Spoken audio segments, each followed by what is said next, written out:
1960 का दशक। भारत की आबादी का पेट भरने के लिए अमेरिका PL 480 स्कीम के तहत लाल गेहूं भेजता था। बेहद खराब क्वालिटी का ये गेहूं अमेरिका में जानवरों को दिया जाता था। अब 2025 में अमेरिका में भारत का चावल छाया हुआ है। इससे घबराए राष्ट्रपति डोनाल्ड ट्रंप अतिरिक्त टैरिफ लगाने की बात कर रहे हैं। आखिर ट्रंप को भारत के चावल से दिक्कत क्या है? अमेरिका भारत का चावल कारोबार कितना है और टैरिफ बढ़ने से भारतीय किसानों को कितना नुकसान होगा? इन्हीं सवालों का जवाब आज आपको इस वीडियो में मिलेगा। जय हिंद, मैं हूं प्रेरणा सिंह और आप देख रहे हैं लाइफ टाइम्स का डिजिटल प्लेटफॉर्म। सबसे पहला सवाल जो इस पूरे मुद्दे से जुड़ा हुआ है, ट्रंप ने भारतीय चावल पर टैरिफ बढ़ाने की बात आखिर क्यों कही? इसका जवाब है, अमेरिकी राष्ट्रपति डोनाल्ड ट्रंप ने 8 दिसंबर को किसानों के लिए नई आर्थिक मदद का ऐलान करते हुए कहा कि दूसरे देशों से आने वाला सस्ते सामान से अमेरिकी किसानों को नुकसान हो रहा है।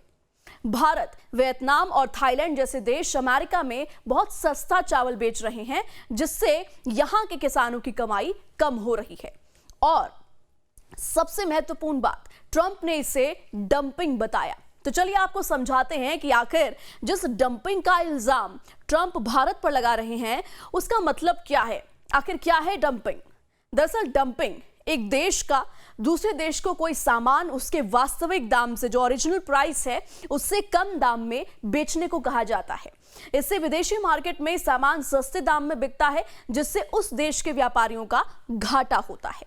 ट्रंप ने कहा कि उन्हें यानी कि भारत डंपिंग नहीं करनी चाहिए। मैंने इसके बारे में दूसरों से ऐसा सुना है। भारत को ऐसा करने की इजाजत क्यों है? क्या भारत को चावल पर कोई छूट है? अब उन्हें इसके लिए टैरिफ देना होगा। तो ऐसे में सवाल ये कि क्या भारत वाकई में अमेरिका में चावल की डंपिंग कर रहा है? तो इसका जवाब है नहीं। भारत जो चावल अमेरिका को बेचता है उसकी वहां और पूरी दुनिया में अच्छी खासी डिमांड है। भारत का चावल अमेरिकी चावल से काफी अच्छा है। ऐसे में डंपिंग का आरोप निराधार है। इसका सीधा सीधा मतलब यह है कि अमेरिका में भारतीय चावल की डंपिंग नहीं, डिमांड है।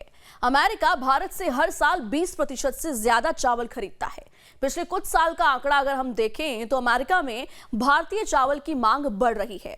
वर्ल्ड इंटीग्रेटेड ट्रेड सॉल्यूशंस के मुताबिक जो आंकड़ा सामने आया वो ये दिखाता है कि 2018 में अमेरिका जितना चावल विदेश से खरीदता था उसमें भारत की हिस्सेदारी 23.3% थी, जो 2024 में बढ़कर 26.1% हो गई।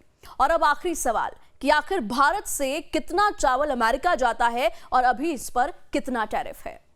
इंडियन राइस एक्सपोर्टर्स फेडरेशन यानी कि IREF के मुताबिक अमेरिका भारत के बासमती चावल का चौथा सबसे बड़ा और गैर बासमती चावल का 24वां सबसे बड़ा खरीदार है। टैरिफ की अगर बात करें तो अप्रैल 2025 से पहले तक भारत के चावल पर 10% कस्टम ड्यूटी लगती थी। अप्रैल में रेसिप्रोकल टैरिफ लगने के बाद भारतीय चावल पर 25% टैरिफ लगने लगा। और अगस्त में रूसी तेल के इंपोर्ट की वजह से भारतीय सामानों पर लगे 25% एक्स्ट्रा टैरिफ के बाद से भारतीय चावल पर भी 50% टैरिफ लग रहा है।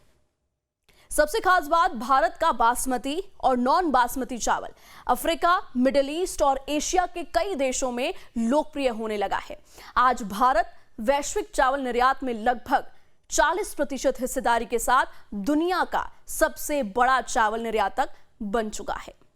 ये वीडियो आपको कैसी लगी हमें कमेंट सेक्शन में जरूर बताएं। जल्द हाजिर होंगे एक नए टॉपिक के साथ। तब तक के लिए जय हिंद, नमस्कार।